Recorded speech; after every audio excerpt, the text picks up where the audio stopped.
Hindi lang dedmahan, banat ni Kim Chiu kay OG Diaz na buti pinapasok kayo.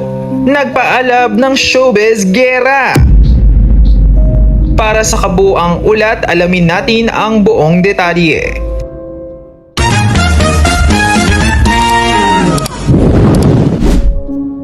Gulantang ang buong showbiz world sa hindi inaasahang tapatan ng tanyag na talent manager na si OG Diaz at ng It's Showtime host na si Kim Chiu sa mismong hallway ng ABS-CBN.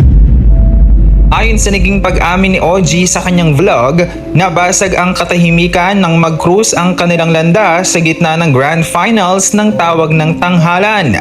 Sa halip na normal na batian, isang tila pasaring na salita ang binitawan ng Chinita Princess na nag-iwan ng matinding tensyon sa ere nang bigla nitong sabihin kay OG habang alanganing nakangiti ang linyang, "Buti naman pinapasok kayo." Hindi naman nagpaawat ang kilalang sikat na vlogger at agad itong sumagot ng, "Bakit? Bawal ba?" Matapos mabigla sa naging reaksyon ng aktres sa kanya.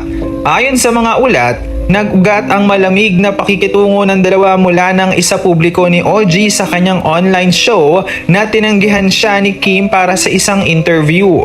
Bagay na labis umanong ikinasama ng loob ng aktres.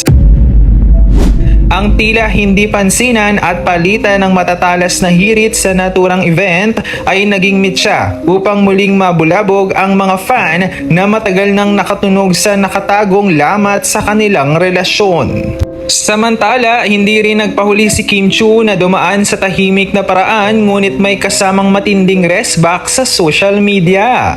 Nag-viral ang kanyang pag-retweet sa X, dating Twitter, na mga post ng kanyang fans na nananawagan ng respect begets respect na tila direktang patama sa naging pahayag ni OG tungkol sa kanya. Sa ngayon, patuloy na nag-aapoy ang diskusyon sa internet at nag-iiwan ng malaking tanong sa publiko. Ito na nga ba ang hudyat ng isang mas matinding giyera sa pagitan ng dalawang naglalakihang pangalan sa industriya?